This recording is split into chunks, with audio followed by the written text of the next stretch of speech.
Hello friends, welcome to our channel smart study with RS.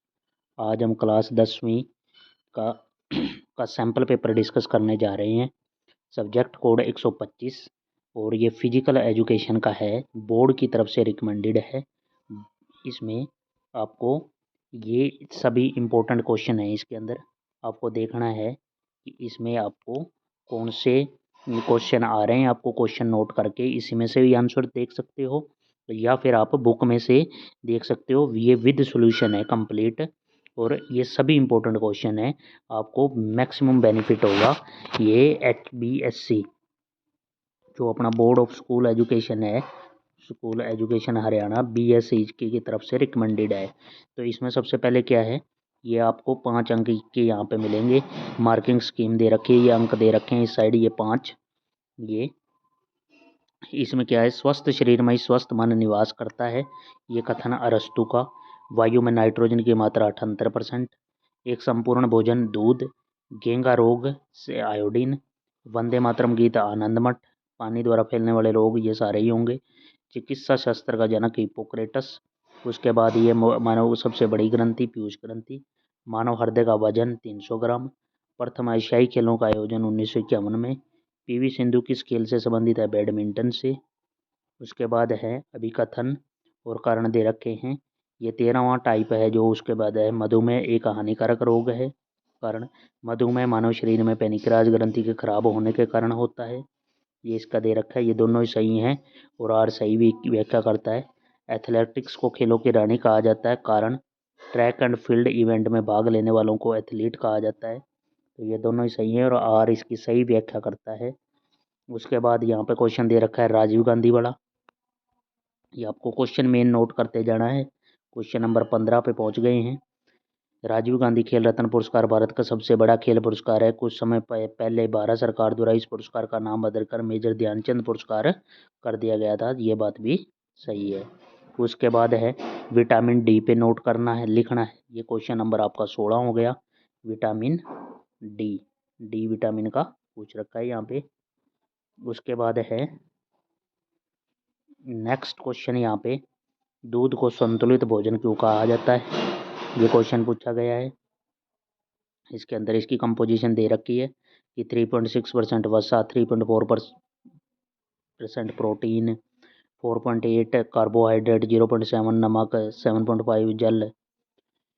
और छोटे बच्चे और रोगियों को केवल दूध ही दिया जाता है, यही उसकी खुराक का कार्य करता है क्योंकि इसमें सब कुछ है। माँ का दूध बच्चे के लिए सर्वोत्तम आहार माना गया है। तो ये है जल व वसा में घुलनशील विटामिनों के बारे में बताना है। जल में घुलनशील विटामिन बी और सी। वसा में घुलनशील हैं जो ए हो गया, डी हो गया, के, ये सारे क्या हैं, वसा में घुलनशील हैं।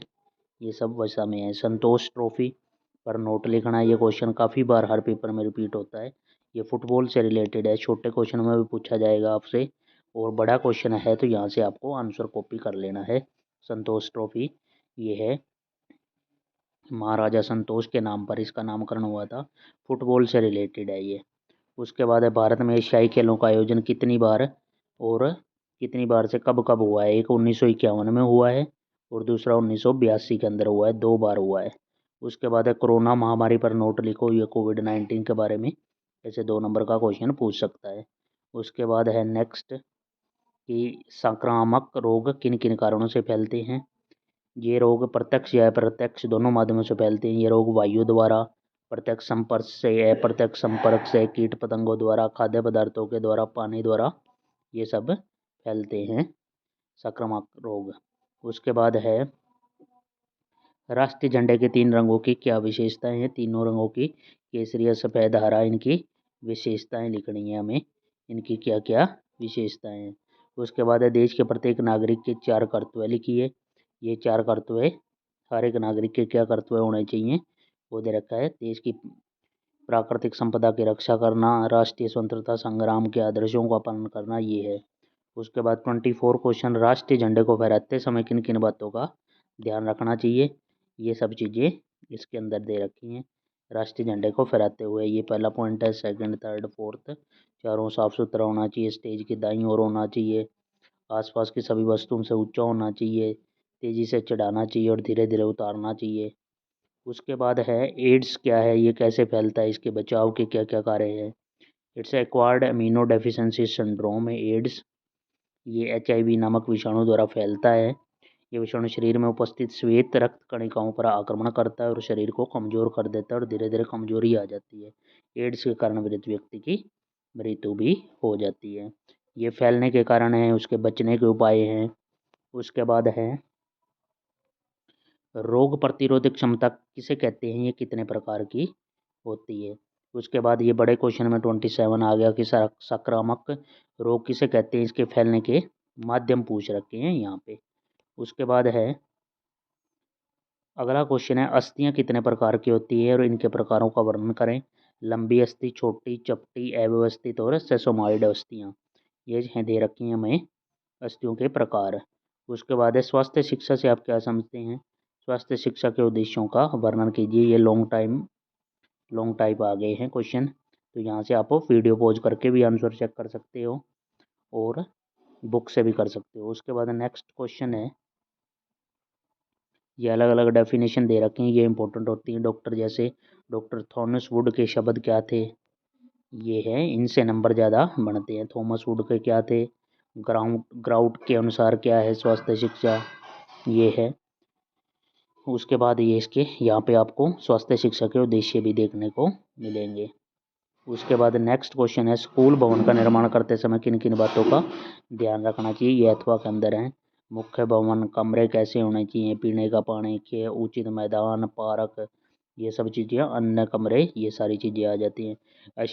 एशियाई खेल कब शुरू हुए, किसने शुरू किए और इसके शुरू करने में कुछ महत्वपूर्ण योगदान, ये है। ये 4 मार्च 1951 के दिन बहुत ही महत्वपूर्ण बने जाते। नई दिल्ली के नेशनल स्टेडियम में इस दिन पहली बार एशियाई खेलों का आयोजन किया गया था। 4 मार्च से 11 मार्च तक दिल्ली में आयोजित किए गए थे। ये एशियाई खेलों का जन्मदाता कहा जाता है। पंडित जवाहरलाल नेहरू ने खिलाड़ियों का मार्गदर्शन करते हुए यहाँ खेल को खेल की भावना से खेलो एशियाई खेलों को प्रारंभ करने का श्रेय स्वामी GD सोंदी को जाता है। तो आप इसमें से कुछ इंपॉर्टेंट पॉइंट नोट कर सकते हो। ये बहुत बड़ा क्वेश्चन दे रखा है यहाँ पे एशियाई खेलों के बारे में, कंप्लीट हिस्ट्री दे रखी है। उसके बाद है राष्ट्रीय स्तर पर आयोजित की जाने वाली किन्हीं 5 राष्ट्रीय खेल प्रतियोगिताओं का वर्णन कीजिए। ये प्रतियोगिता दे रखी हैं।